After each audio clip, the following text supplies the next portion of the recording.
This is an audiobook presentation of The Law of Success by Napoleon Hill. Every mind, both a broadcasting and a receiving station, this author has proved, times too numerous to enumerate, to his own satisfaction at least, that every human brain is both a broadcasting and a receiving station for vibrations of thought frequency. If this theory should turn out to be a fact, and methods of reasonable control should be established, imagine the part it would play in the gathering, classifying and organizing of knowledge. The possibility, much less the probability, of such a reality staggers the mind of man. Thomas Paine was one of the great minds of the American Revolutionary period. To him more, perhaps, than to any other person, we owe both the beginning and the happy ending of the Revolution. For it was his keen mind that helped draw up the Declaration of Independence and persuade the signers of that document to translate it into terms of reality. In speaking of the source of his great storehouse of knowledge, Paine thus described it: any person who has made observations on the state of progress of the human mind, by observing his own, cannot but have observed that there are two distinct classes of what are called thoughts, those that we produce in ourselves by reflection and the act of thinking, and those that bolt into the mind of their own accord. I have always made it a rule to treat these voluntary visitors with civility, taking care to examine, as well as I was able, if they were worth entertaining, and it is from them I have acquired almost all the knowledge that I have. As to the learning that any person gains from school education, it serves only like a small capital, to put him in the way of beginning learning for himself afterward. Every person of learning is finally his own teacher, the reason for which is, that principles cannot be impressed upon the memory, their place of mental residence is the understanding, and they are never so lasting as when they begin by conception.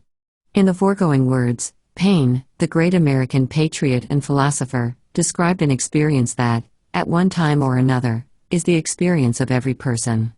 Who is there so unfortunate as not to have received positive evidence that thoughts and even complete ideas will pop into the mind from outside sources? What means of conveyance is there for such visitors except for the ether? Ether fills the boundless space of the universe.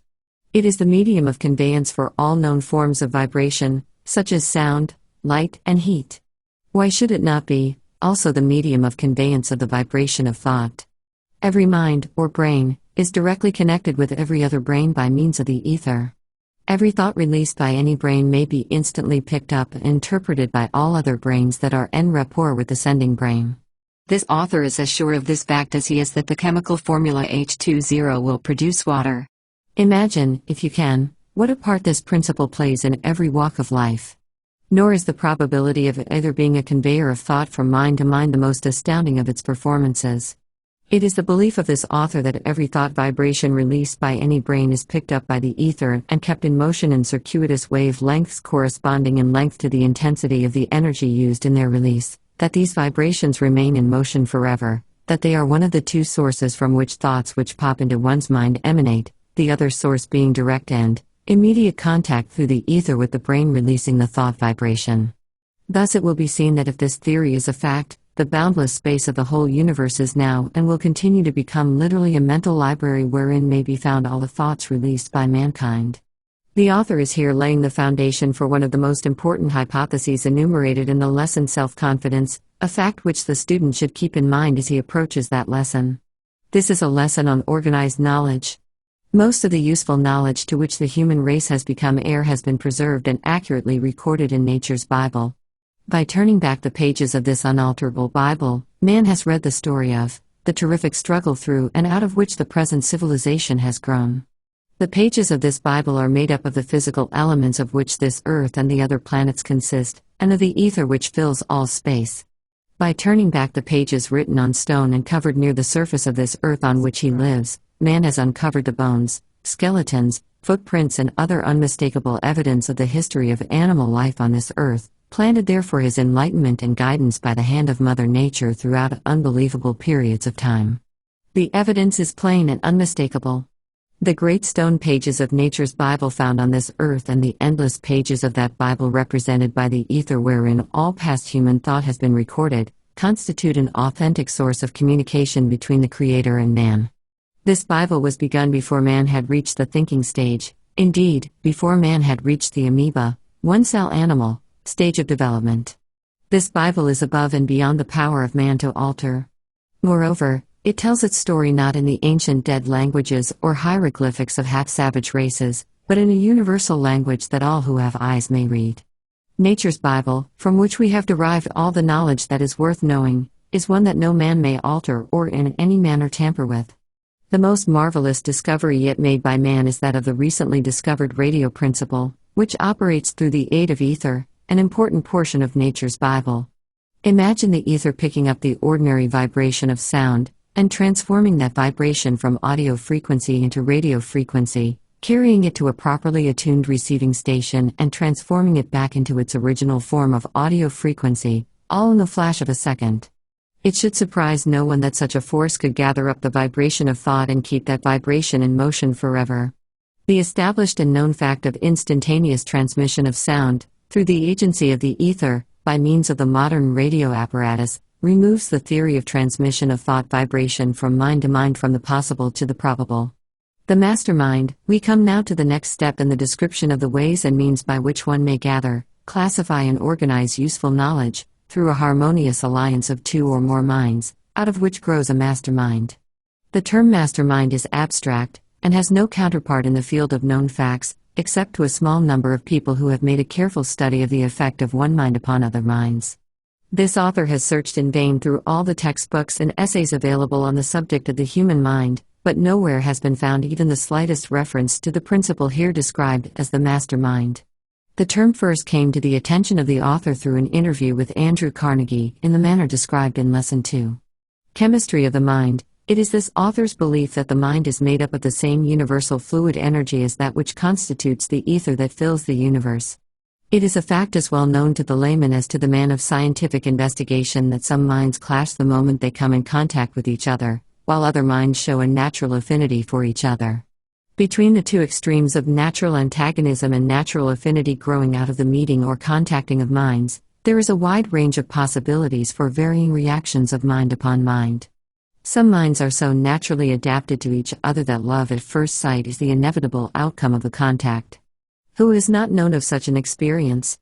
In other cases, minds are so antagonistic that violent mutual dislike shows itself at the first meeting. These results occur without a word being spoken and without the slightest signs of any of the usual causes for love and hate acting as a stimulus. It is quite probable that the mind is made up of a fluid or substance or energy. Call it what you will, similar to, if not, in fact, the same substance as, the ether. When two minds come close enough to each other to form a contact, the mixing of the units of this mind stuff, let us call it the electrons of the ether, sets up a chemical reaction and starts vibrations that affect the two individuals pleasantly or unpleasantly. The effect of the meeting of two minds is obvious to even the most casual observer. Every effect must have a cause. What could be more reasonable than to suspect that the cause of the change in mental attitude between two minds which have just come in close contact is none other than the disturbance of the electrons or units of each mind in the process of rearranging themselves in the new field created by the contact.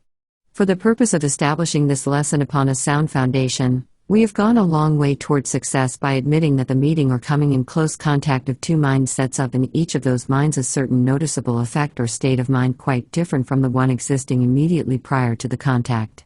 While it is desirable, it is not essential to know what is the cause of this reaction of mind upon mind. That the reaction takes place in every instance is a known fact that gives us a starting point from which we may show what is meant by the term mastermind.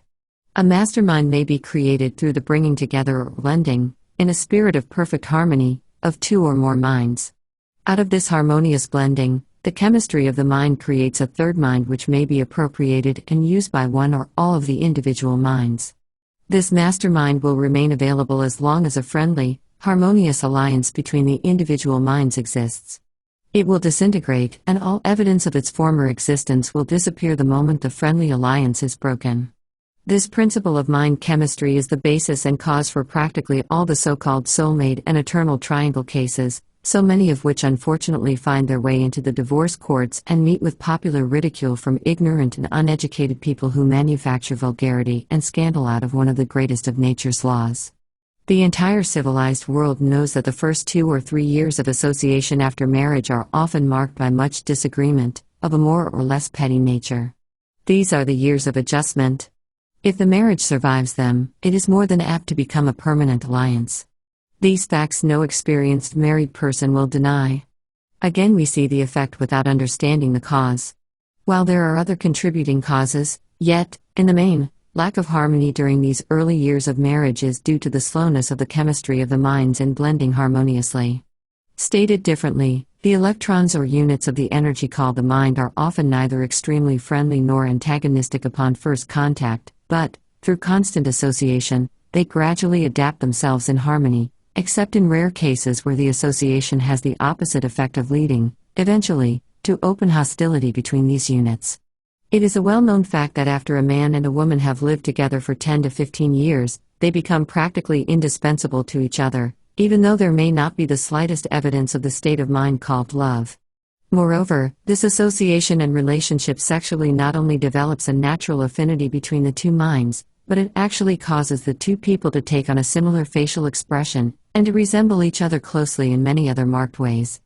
Any competent analyst of human nature can easily go into a crowd of strange people, and pick out the wife after having been introduced to her husband. The expression of the eyes, the contour of the faces, and the tone of the voices of people who have long been associated with marriage, become similar to a marked degree. So marked is the effect of the chemistry of the human mind that any experienced public speaker may quickly interpret the manner in which his statements are accepted by his audience. Antagonism in the mind of but one person in an audience of 1,000 may be readily detected by the speaker who has learned how to feel and register the effects of antagonism. Moreover, the public speaker can make these interpretations without observing or in any manner being influenced by the expression on the faces of those in his audience.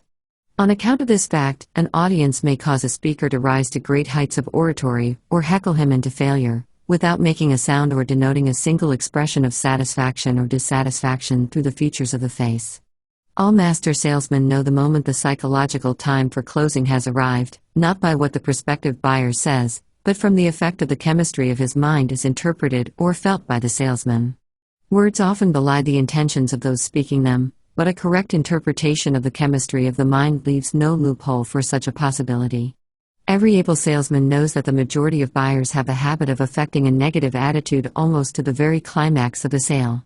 Every able lawyer has developed a sixth sense whereby he is enabled to feel his way through the most artfully selected words of the clever witness who is lying and correctly interpret that which is in the witness's mind through the chemistry of the mind. Many lawyers have developed this ability without knowing the real source of it. They possess the technique without the scientific understanding upon which it is based.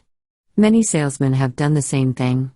One who is gifted in the art of correctly the chemistry of the minds of others may, figuratively speaking, walk in at the front door of the mansion of a given mind and leisurely explore the entire building, noting all its details, walking out again with a complete picture of the interior of the building, without the owner of the building so much as knowing that he has entertained a visitor. It will be observed, in the less accurate thinking, that this principle may be put to very practical use, having reference to the principle of the chemistry of the mind. The principle is referred to merely as an approach to the major principles of this lesson.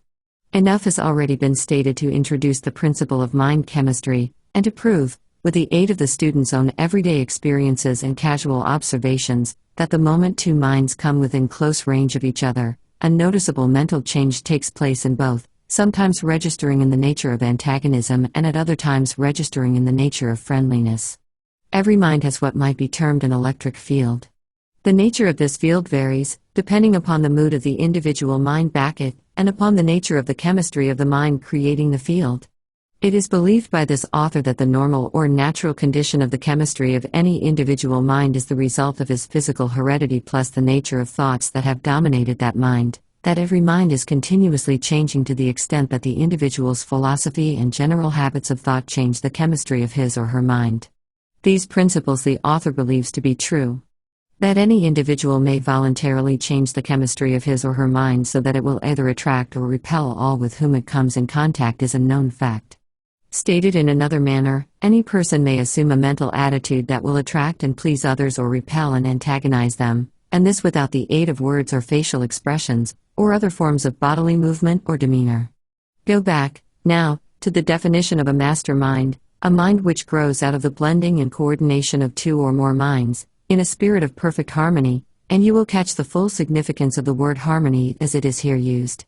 Two minds will not blend, nor can they be coordinated unless the element of perfect harmony is present, wherein lies the secret of success or failure of practically all business and social partnerships.